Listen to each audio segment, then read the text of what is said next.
Udah lama.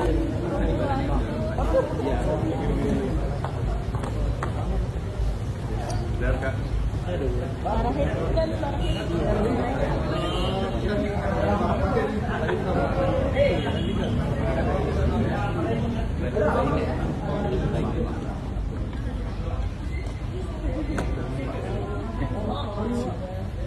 Kita kira-kira pakai aja. Tapi udah aman tadi kan? Aman. Ya ngaret-ngaret dikit biasa. Tadi si kasirnya megang ini edisi nyari-nyari siapa dia? Langsung di live aja gitu? Iya.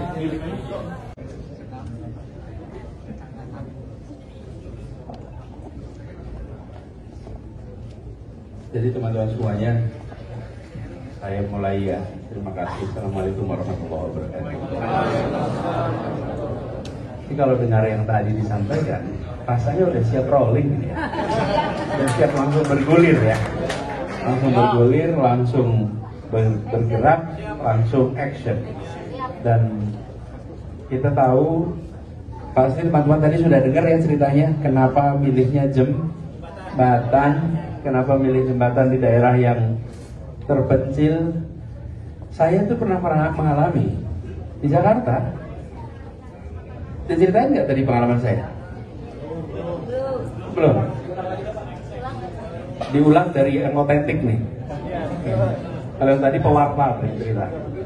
Jadi gini teman-teman, saya baru bertugas di Jakarta. Betul. 2-3 bulan kemudian, warga di Srengseng Sawah. Kalau teman-teman tahu Jakarta, Srengseng Sawah itu bagian arah ke UI. Dari Pasar Minggu ke UI, bagian kiri jalan itu namanya Srengseng Sawah. Di belakang jalan itu ada sungai namanya Ciliwung.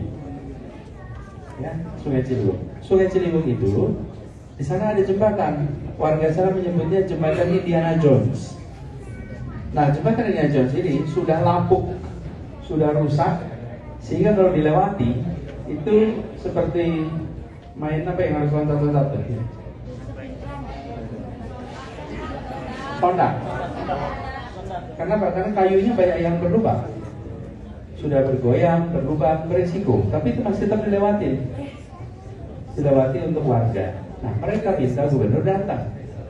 Saya datang ke situ. Ketika saya sampai di sana, bukannya disambut dengan optimisme. Warga di situ tuh bilangnya, paling nggak jadi lagi.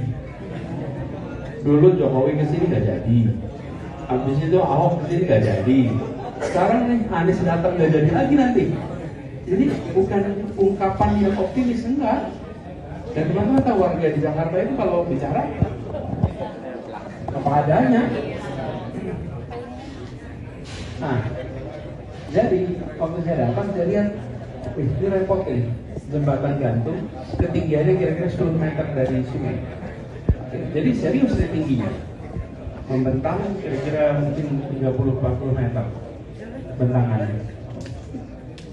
Terus saya tanya sama kepala dinas Bina Marga yang ikut di situ, Pak Kadis, ini kalau bangun ini kira-kira berapa? Terus dia bilang kira-kira 400 juta untuk bangun jembatan ini. Anggaran dinas Bina Marga berapa? 3 triliun. Ya, di Jakarta anggaran 3 triliun.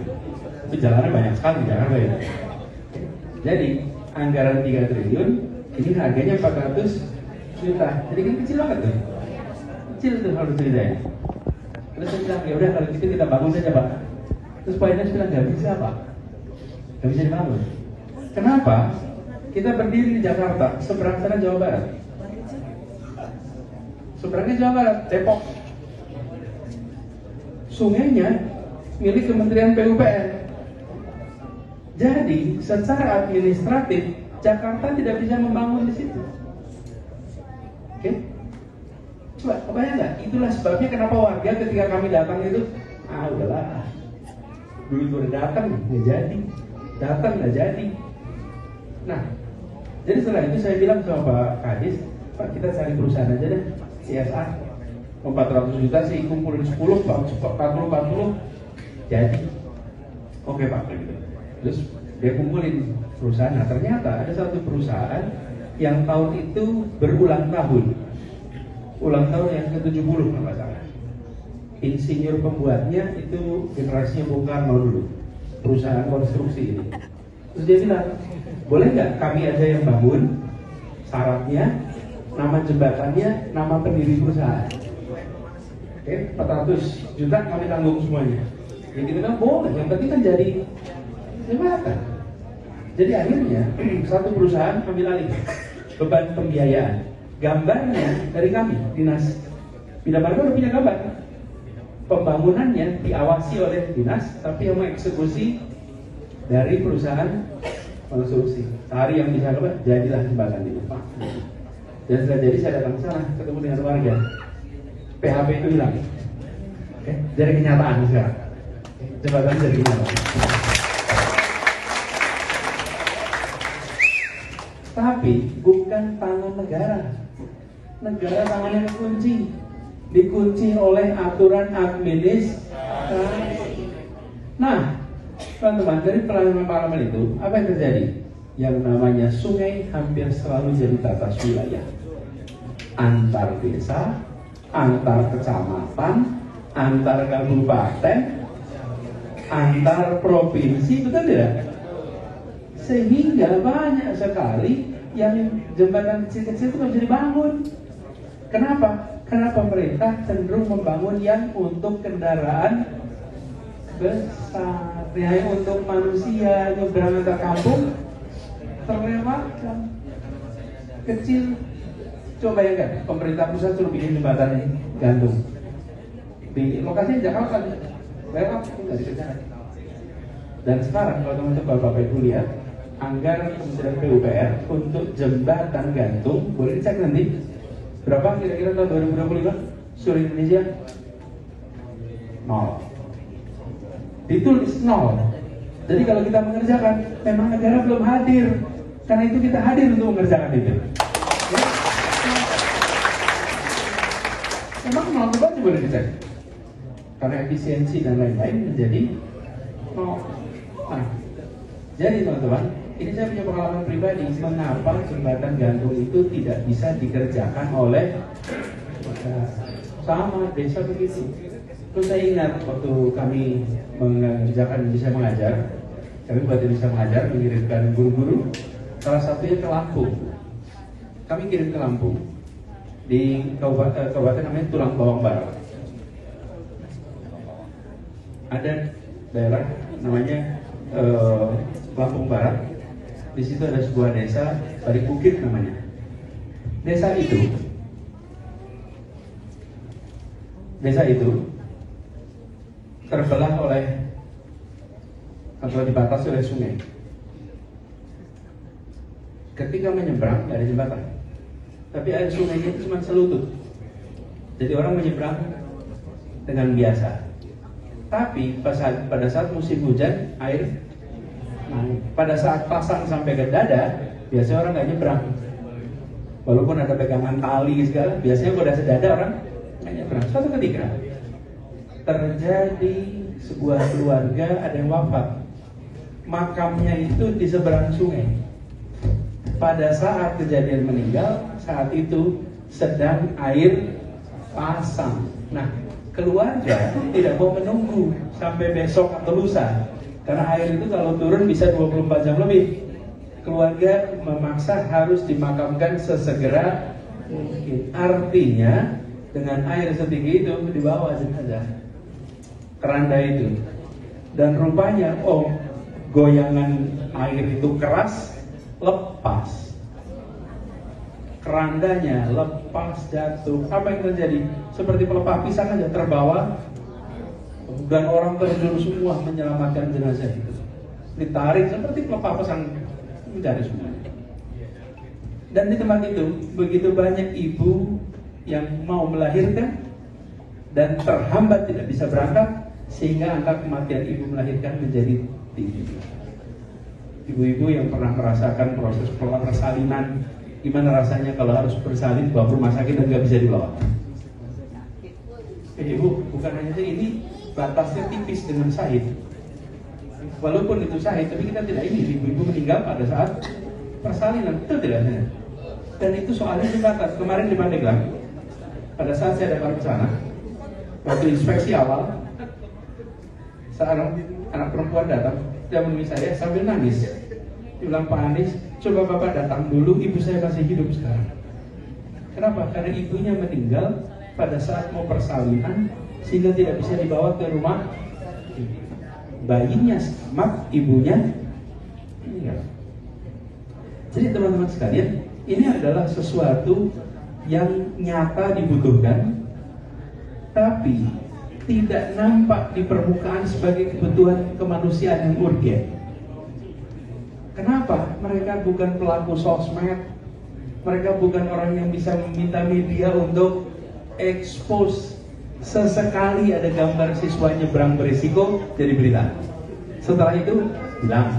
Setelah itu hilang. Kan begitu kan? Jadi teman-teman, saya melihat, yuk kita berkumpul bersama. Kebanyakan yang melakukan kegiatan berkarya tidak memiliki masa. Yang memiliki masa tidak ada karya. Hari ini kita mau berkumpul dan kita mau berkarya. Ya? Jadi namanya perkumpulan, supaya semua, yuk kita ikut perkumpulan. Tapi perkumpulan ini harus ada karya, dan karyanya adalah Kenapa jembatan? Tahu kan? 3 sebabnya. Nah itu teman-teman. Nah, sekarang sudah pada ngumpul. Ini adalah pertemuan pertama. Pertemuan pertama sejak aksi bersama diluncurkan. Dan saya kagum, di pertemuan pertama sudah ada rencana membangun 7 buah rumah. Udah bikin 7 nih mau. Insya Allah kalau sekarang bisa berhasil bikin 7, dan ini jadi kenyataan, maka kita akan bangun lebih banyak lagi Jawa Barat. Okay? Kalimat sambung menyambung menjadi satu, benar-benar jadi kenyataan. Dan ini teman-teman, ketika itu hadir, tidak ada dari masyarakat yang bisa bilang kami nggak dapat manfaatnya. Semua akan mengatakan kami dapat manfaatnya. Kalau kita santunan anak yatim, ya yang terima bilang saya terima manfaat, yang nggak terima nggak dapat. Bedah rumah, yang di bedah rumahnya senang, tetangganya cemburu, pasti itu, betul kan? Iya, jadi malah tetangganya, ya nyesel rumah saya nggak hancur kemarin. Coba rumah saya hancur, dibedah juga gitu. Nah, tapi ketika jembatan tidak ada diskriminasi penerima manfaat. Jadi saya, teman-teman, malam ini mudah-mudahan betul-betul kita siap untuk rolling, siap untuk bergulir, dan segera terwujud. Dan yang menarik teman-teman kan berkumpul sudah dengan bidangnya masing-masing ya, sudah bidang masing-masing. Sebelumnya mungkin belum tentu saling kenal, betul nggak teman-teman? Yang mempertemukan teman-teman di sini apa? Apa? Aksi bersama. Benar, memang aksi bersama menawarkan gagasan, tapi gagasan itu ditangkap dan dibuat menjadi seperti sekarang ini karena ada hati-hati mulia yang berkumpul. Terima kasih. Teman-teman, yang bertemu ini hati-hati orang baik ini, betul nggak? Lah kalau nggak orang baik, buat apa repot-repot kumpul? Menghabiskan waktu, menghabiskan energi. Yang berkumpul ini soal orang-orang baik-baik. Mudah-mudahan kita didekatkan dengan ikhlas terus. Nah, hari ini kalau saya sudah sampaikan ada 4 fase. Perkenalan, menjadi pertemanan, menjadi persahabatan, kalau jadi persaudaraan. Sekarang fasenya fase perkenalan nih. Sebagian baru kenal pertama kan? Tapi kenapa kok kenal pertama tapi guyup? Karena datang sama-sama tahu. Dia datang ke sini juga mau nyumbang kok. Datang mau nyumbang, ada nyumbang pikiran, ada nyumbang dana, ada nyumbang macam-macam lah. Tipe sumbangannya kan udah ditulis tuh. Tipenya apa? Ini teman-teman, saya ingin sama-sama mengingatkan kita semua. Republik ini didirikan oleh orang-orang yang mau berkontribusi untuk bangsa. Jadi bukan orang-orang yang mau mencari manfaat dari negara, tapi apa yang mau bisa diberikan. Jadi mudah-mudahan aksi bersama bisa menjaga tradisi perjuangan itu. Ya. Jadi teman-teman sekalian, kalau boleh saya sampaikan harapan, mudah-mudahan jembatan 7 yang direncanakan segera jadi kenyataan.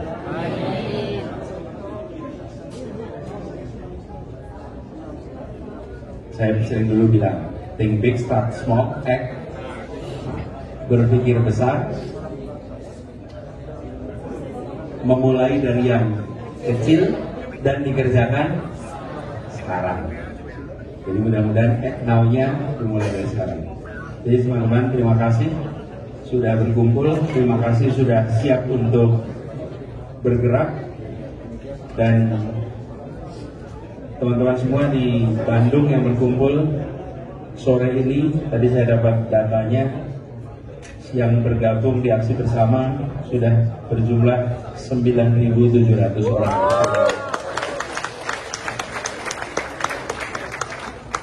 Jadi dan kami yakin ini makin hari makin tambah ajakin semuanya untuk ikut dan wujudnya nyata. Jadi saya harap teman-teman segera bekerja dengan intensif bersama tim fasilitator dari aksi bersama yang ada di Jakarta, semata-mata karena mereka sudah pernah membangun dulu. Kami tidak berani luncurkan sebelum jembatan itu selesai. Kenapa? Supaya bisa menjadi contoh rujukan. Dan itu dibangun dalam waktu 1 bulan. Perencanaannya 1 bulan, kira-kira pembangunannya 1 bulan. Waktu itu janjinya apa? Hadiah lebarannya jembatan. Dan alhamdulillah jadi kenyataan jembatannya jadi. Jadi semuanya teman-teman, kami bersyukur silaturahmi tersambungkan. Insya Allah ini bukan perjumpaan yang terakhir. Mungkin bagi sebagian ini perjumpaan yang pertama, ya, tapi insya Allah bukan yang terakhir. Insya Allah kita jumpa lagi di waktu yang lain. Dan insya Allah pada perjumpaan itu kita sudah bisa mulai melihat bentuk dari jembatan gantung yang dibangun di berbagai tempat. Ya, terima kasih dan terima kasih. Assalamualaikum warahmatullahi wabarakatuh. Terima kasih. Selanjutnya seperti biasa kita foto bersama dulu, tapi kita perlu mengatur supaya tidak jorok-jorokan. Yang belakang maju sampai sini, yang ini berkumpul, yang belakang berdiri, terus ada yang duduk, oke? Yuk, nah ya, duduk, maju sini duduk. Nah ini boleh sekitar sini, boleh berdiri aja. Yang depan duduk, kalau masih belakang kurang kelihatan bisa maju. Ibu, foto bareng-bareng dulu ya Bu. Nanti totalnya 0,5 nggak kan? Ada 0,5 ya? Kita yang akan dulu ya. Rapetin. Yuk. Ya, boleh naik ke bawah juga. Ayo, dulu. Ayo kita foto bareng dulu. Bu, Bapak. Oke. Ada yang duduk, ada yang berdiri. Yang di depan harapannya duduk, biar kelihatan. Ayo duduk. Duduk. Ayo duduk. Yang di depan duduk. Yang di depan duduk, yang di belakang berdiri. Kalau yang belakang agak kurang ingin naik bangku, teman-teman, boleh? Boleh. Ayo, kita mulai. Yuk. Kameranya kita turunin dulu, satu kamera ini. Yuk. Ayo. Kameranya turunin dulu. Kita foto bareng dulu, teman-teman. Oke, lihat sini semua. 1, 2, 3. Lihat kamera ini ya, kamera. 1. Oke, 1, 2, 3. 1, 2, 3. Habis ini kita bikin video dulu, oke? Kalau saya bilang aksi bersama, jawabannya apa?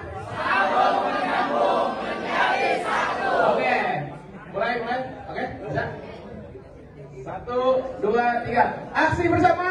Sambung menyambung menjadi satu. Terima kasih. Dan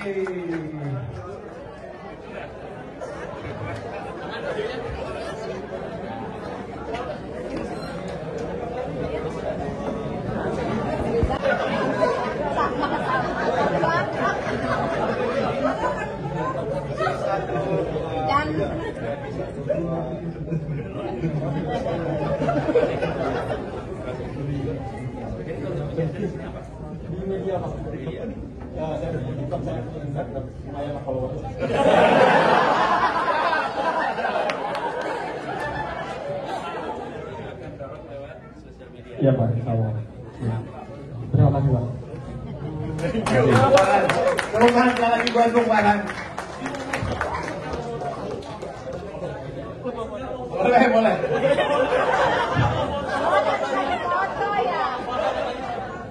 Kasihan di foto.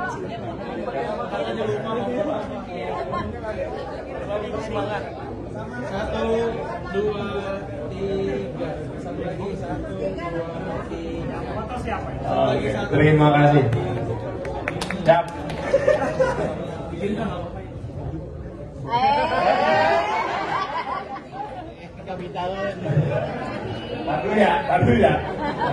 Tahu ya. Oke. Terakhir, ini ada teman dari Bandung juga, kontribusinya sebagai kreatif.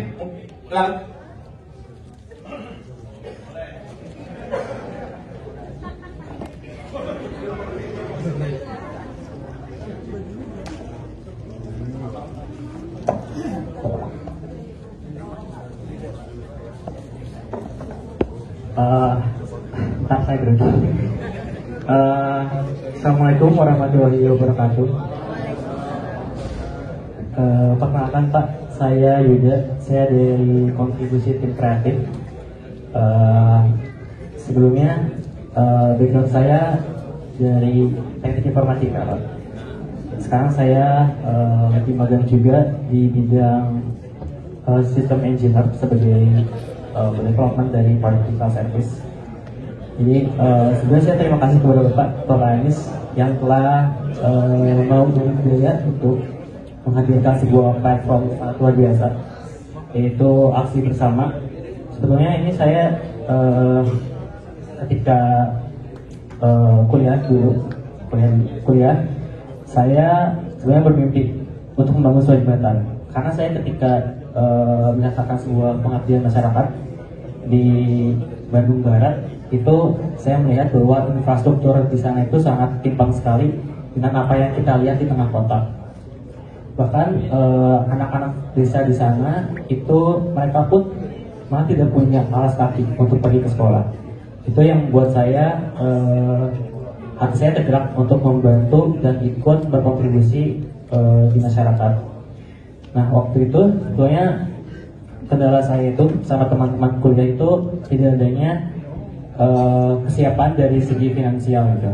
Jadi kami dan teman-teman terpaksa untuk urung diri dari kegiatan kontribusi itu. Nah alhamdulillah di tahun ini saya melalui aksi bersama yang juga saya Pak Anies dapat berkontribusi lebih untuk visi besarnya itu membangun keadilan dan kesejahteraan bagi masyarakat Indonesia. Karena kebetulan saya kreatif dan Bandung ini kan kotanya kreatif Pak. Jadi insya Allah kita dari anak-anak muda Bandung dengan segala kreativitasnya, insya Allah akan urun bantu, urun daya di bidang kreatif, baik itu di desainer, merchandise dan hal lainnya, agar nantinya aksi bersama ini tidak hanya dikenal secara circle pendukung Pak Anies aja gitu, tapi juga terkenal ke seluruh lapisan masyarakat di Indonesia. Mungkin segitu Pak dari saya. Terima kasih.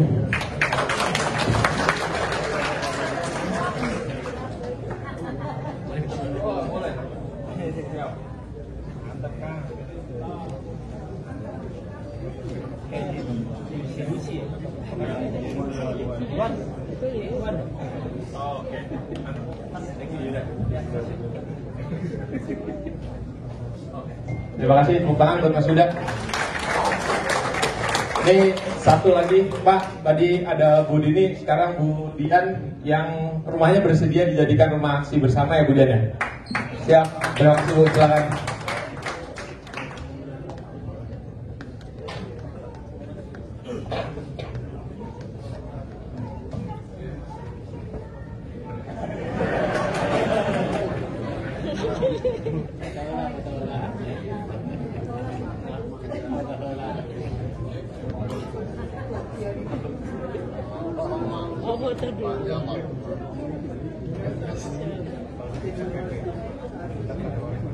Assalamualaikum warahmatullahi wabarakatuh. Izin Pak Anies, kebetulan suami saya asli Kuningan. Rumah mertua saya jadiin markas kemenangan Bapak Anies di Jalan Jalaksana 200.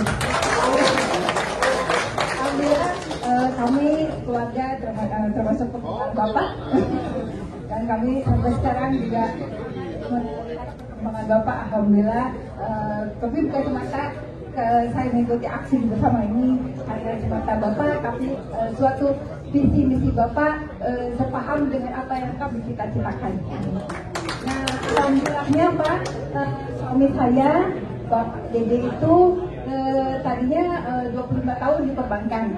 Nah, kemudian di 2 tahun ini beliau oleh perusahaan internasional, perusahaan Polten Internasional Malaysia Pak. Kemudian dia 02-nya di Indonesia. Nah, kemudian kita memiliki kantor di Jalan Pungkur nomor 40. Dia kantor 3 lantai dan ada ruangan bedroom besar di atas, kira-kira 250 orang, bisa menghadirkan 250 orang. Nah, insya Allah visi misi perusahaan kami adalah sama, yaitu menyiarkan kebermanfaatan kebaikan banyak orang. Insya Allah tempatnya kita kami wakafkan untuk kegiatan Pak Anies. Insya Allah direktur kami juga orang 01-nya Poltes sangat mendukung Bapak. Jadi insya Allah di Jalan nomor 40 Pungkur sebelah terminal angkot. Nah, itu kita perusahaannya namanya Pak. Nah, insya Allah kami memiliki visi misi yang sama dan insya Allah kami siap untuk kegiatan aksi bersama. Ya. Jadi teman-teman, mudah-mudahan kita hanya bisa mendoakan niat baik Pak Anies.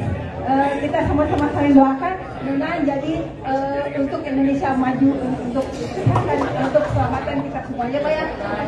Ya, terima kasih Pak ya. Assalamualaikum.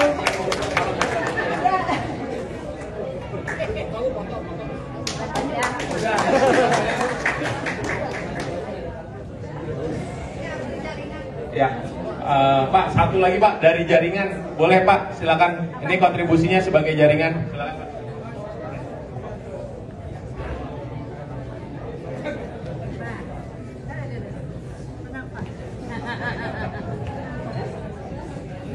Assalamualaikum warahmatullahi wabarakatuh.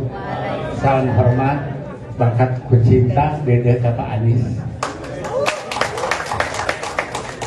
Pak Anies yang kami hormati, kami itu dari perjuangan abang sama yang Bapak restui. Saya sebagai ketua di Jawa Barat. Haram sumpahnya bagi saya untuk tidak bekerja dan membantu aksi bersama. Wajib hukumnya Pak. Seluruh akan kami curahkan dan memang ini sudah ada